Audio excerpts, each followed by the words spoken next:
अखंड भारत भगवा प्रेमी न्यूज़ चैनल में यहाँ पर अंतर्राष्ट्रीय हिंदू परिषद के प्रांगण में पधारे हुए स्वामी जी से मैं एक प्रश्न जानना चाहूँगा कि सन्यासी का भाव क्या होता है और सन्यासी के भाव और उसका कर्म क्या होता है।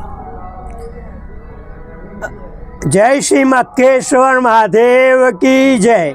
नकलंग अवतार की, कलगी अवतार की। सत्य और असत्य की लड़ाई कलयुग में भी चलती है, द्वापर में भी चली थी, त्रेता में भी चली थी और सतयुग में भी चली थी। धर्म मेन क्या है पहले तो वो देखना पड़ता है। तो धर्म के दो सूत्र निकले, प्रजोपति धर्म। तू प्रजा की उत्पत्ति करता जा, वंश की वृद्धि करता जा।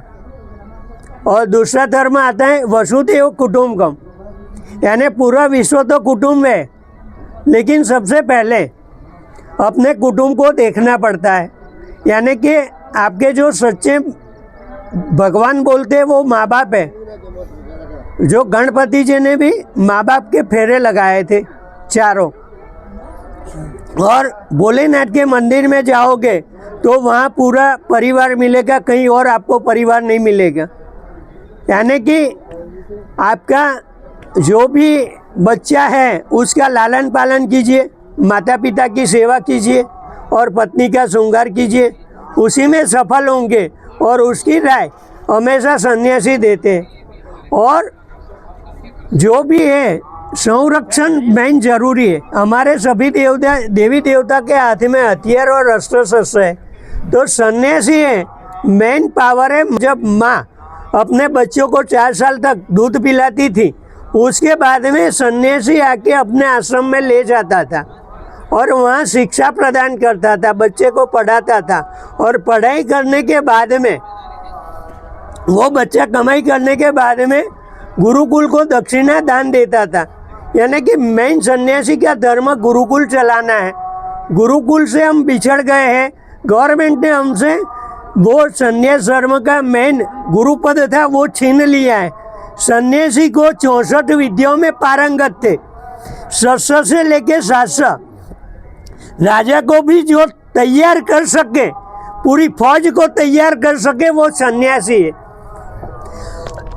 सन्यास में धर्म है। राजा को महाराजा क्यों कहा गया है सन्यासी को? क्योंकि राजा को भी तैयार करता था, राजा को भी आधी कुर्सी सन्यासी को देनी पड़ती थी। अब वो कहाँ जमाना है। और राजा को भी दंडने का अधिकार सन्यासी का था। सन्यासी राजा को भी दंड दे सकते थे और स्वीकारते थे। सुप्रीम कोर्ट है, न्याय तंत्र है, पूरा सन्यासी का था। और जो जड़ी बूटी है, औषधि है, वो भी सन्यासी के पास में ही थी, वो भी छीन लिया। यानी कि तीनों चीज़ों है वो सन्यासी के छीन ली गई है। एक न्याय तंत्र छीना गया है। जो शिक्षा की नीति गुरुपद पे था तो वो गुरुकुल परंपरा छीन ली गई है। और तीसरी कि जो हम जड़ी बूटी यानी कि आयुर्वेदिक शास्त्र था वो भी सन्यासी के पास में था। तो ये 3 चीज़ों वापिस आएगी तभी हिंदू धर्म की जय जयकार होगी। एबीपी न्यूज़ प्रयागराज की धरती से सुनील कुमार सिंह, नमस्कार।